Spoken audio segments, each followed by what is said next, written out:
아이가 태어나면 신경 써야 할 것들이 정말 많습니다. 건강, 성장, 음식, 환경, 그리고 교육. 아이가 처음으로 가는 교육시설, 어린이집. 어떤 어린이집을 보내야 할지, 국공립을 보내야 할지, 민간을 보내야 할지 다들 고민 많으실 겁니다. 오늘은 그런 분들을 위해 국공립 어린이집과 민간 어린이집의 차이점과 그 이유에 대해 한번 알아보겠습니다. 먼저 우리 아이, 어린이집과 유치원 중 어디를 보내야 할지 아리송한 분들 계실 겁니다. 보통 어린이집은 보육 위주고 유치원은 교육 위주라고 알려져 있죠. 아이들의 나이도 대부분 어린이집은 0에서 5세, 유치원은 3에서 5세가 다니고 있으니까요. 그래서 아이가 5살이 넘으면 다니던 어린이집을 그만두고 유치원으로 옮겨야 하나 고민하셨을 거예요. 아이가 새로운 환경에서 적응할 수 있을지도 걱정되고, 좋은 유치원에는 이미 다니던 아이들이 꽉 차 있어 빈자리를 찾기 힘들었을 거고요. 결론적으로 말하자면 사실 어린이집과 유치원의 교육 과정에는 큰 차이가 없답니다. 차이점이라면 어떤 정부기관이 관리하고 있느냐 정도입니다. 어린이집은 보건복지부의 관할 아래에서 운영되고, 유치원은 교육부의 관할이거든요. 그래서 어린이집은 아이사랑 포털에서 신청하고, 유치원은 처음 학교로 해서 신청해야 합니다. 물론 신청한다고 해서 바로 등록할 수 있는 것은 아닙니다. 유치원은 원서 접수가 가능한 기간이 정해져 있어서 접수자를 대상으로 추첨을 통해 입수 아동을 선발합니다. 반면에 어린이집은 대기 시스템으로 운영되고 있어서 입학 시즌인 3월 입수 전에 미리 예약을 해놔야 해요.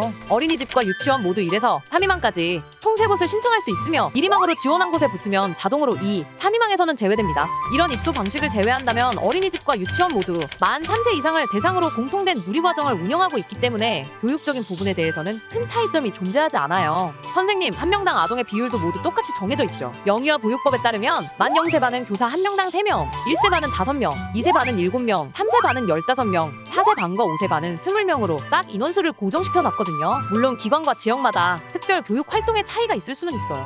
하지만 이것은 어린이집, 유치원의 차이가 아니라 기관장과 학부모의 선택에 의해 달라지는 것이기 때문에 어린이집에 잘 다니던 아이를 5살이 되었다고 해서 유치원으로 강제로 옮길 필요는 없답니다.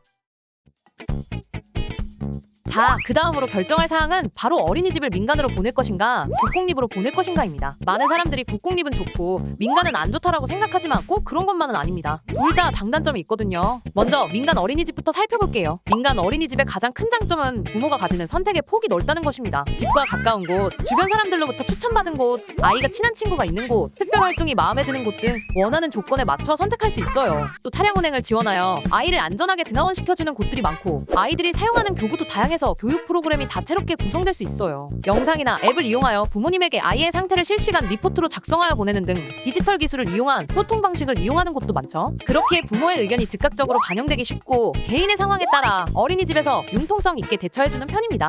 단점이라면 대부분 어린이집의 크기가 작아요. 아이들이 뛰어놀 수 있는 공간이 작은 만큼 외부 활동에 제약이 생길 수 있습니다. 그만큼 사고의 위험이 적을 수 있다는 뜻이기도 하지만, 만약 아이가 활동적이라면 조금 답답함을 느낄 수 있어요. 민간 어린이집의 장점인 융통성은 때론 단점으로 작용되기도 합니다. 그만큼 유치원의 운영과 시스템이 체계적이지 않다는 것일 수도 있거든요. 당연히 큰 사건 사고는 발생해서는 안 되지만 자잘한 것에 관해서는 유야무야 넘어가는 일도 종종 발생한다고 합니다. 민간 어린이집은 선생님들의 이직도 잦은 편이에요. 민간 어린이집에서 근무하고 있는 선생님 10명 중 1명이 최저임금 이하의 월급을 받고 있다는 자료도 있어요. 연차가 쌓여도 수당이 크게 높아지고 있지 않아 청년층 유입이 적기도 하고요. 어린이집 자체에서 선생님 계약을 2년 혹은 1년의 계약직으로 체결하는 경우가 많아서 아이들이 선생님에게 정들었을 때쯤 그만둬야 하게 되는 경우도 많이 발생해요. 2020년 한 해 동안 그만둔 보육교사가 있는 어린이집은 전국의 70%가 넘는다고 합니다. 그만큼 많은 아이들이 선생님과의 이별을 경험했다는 뜻이죠. 마지막으로는 역시 비용 문제를 빼놓을 수가 없어요. 대한민국의 국적과 주민등록번호를 보유하고 있는 영유아는 모두 어린이집 보육료를 지원받을 수 있어요. 만 0세에서 만 2세까지는 보육료를 전액 지원받을 수 있습니다. 하지만 만 3세부터는 일정 금액을 지불해야만 해요. 다행히도 어린이집에서 받을 수 있는 보육료에는 상한선이 정해져 있습니다. 정부 지원 어린이집, 즉 국공립은 만 5세까지 지불하는 어린이집 비용이 모두 정부 지원금에 딱 맞춰져 있어요. 특별 활동비나 기타 경비를 제외하면 보육료로서 어린이집에 지불하는 금액이 없는 것이죠. 반면에 민간은 만 3세부터 조금씩 금액 차이가 생기기 시작합니다. 어린이집에서 특정한 금액에 따라 최대 만 3세는 11만 6천 원, 만 4세에서 5세는 10만 2천 원을 더 지불해야 할 수 있어요.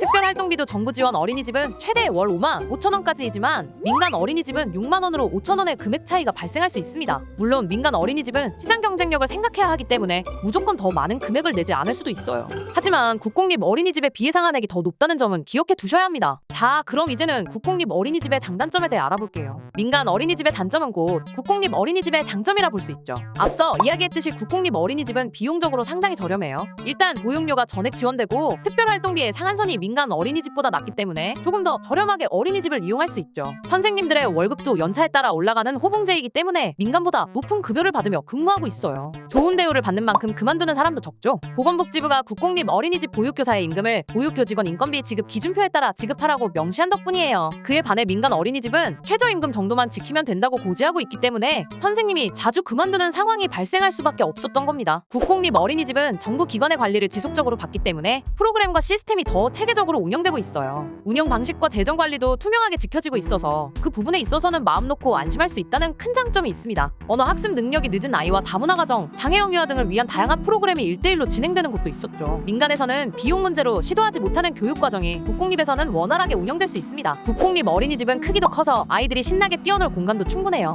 하지만 그만큼 외부에서 발생하는 사고나 병이 생기기도 쉽기는 합니다. 답답한 것을 싫어하는 아이에게는 최적의 어린이집인 거예요. 국공립 어린이집의 단점은 먼저 거리가 있어요. 민간 어린이집에 비해 개수가 적기 때문에 선택지도 훨씬 줄어들죠. 최근에는 서울시가 국공립 어린이집 등 공공돌봄 기관을 위탁 운영하는 서울시사회서비스원의 예산을 168억 원에서 100억 원 깎은 68억 원만 지원하겠다고 발표하며 문을 닫는 국공립 어린이집들이 발생했어요. 전체 예산 중 3분의 2가 줄어들며 노원, 서대문, 영등포, 충남, 은평 등 서울시 내 총 7곳에서 운영하던 국공립 어린이집 위탁 운영이 중단됐고 송파든든 어린이집과 그 외에 국공립 어린이집 6곳도 순차적으로 운영이 종료될 예정입니다. 집 근처에 국공립 어린이집이 있다면 행운이겠지만 아니라면 매번 등하원 때마다 아이를 데려오고 데려다줘야 하는 것이죠. 국공립 어린이집은 민간 어린이집과 달리 대부분 통학 차량을 운영하지 않고 있거든요. 2019년 기준 통학 차량을 운영 중인 서울 지역 국공립 어린이집은 3.5%밖에 되지 않습니다. 마지막으로는 정부 기관의 관리를 철저하게 받는 탓에 규칙이 상당히 엄격할 수 있다는 점입니다. 융통성 있게 결정한 사안이 나중에 어떤 문제로 나타날지 모르기 때문에 정해진 규칙이나 가이드라인 이외의 요청들은 대부분 거절하는 편이거든요.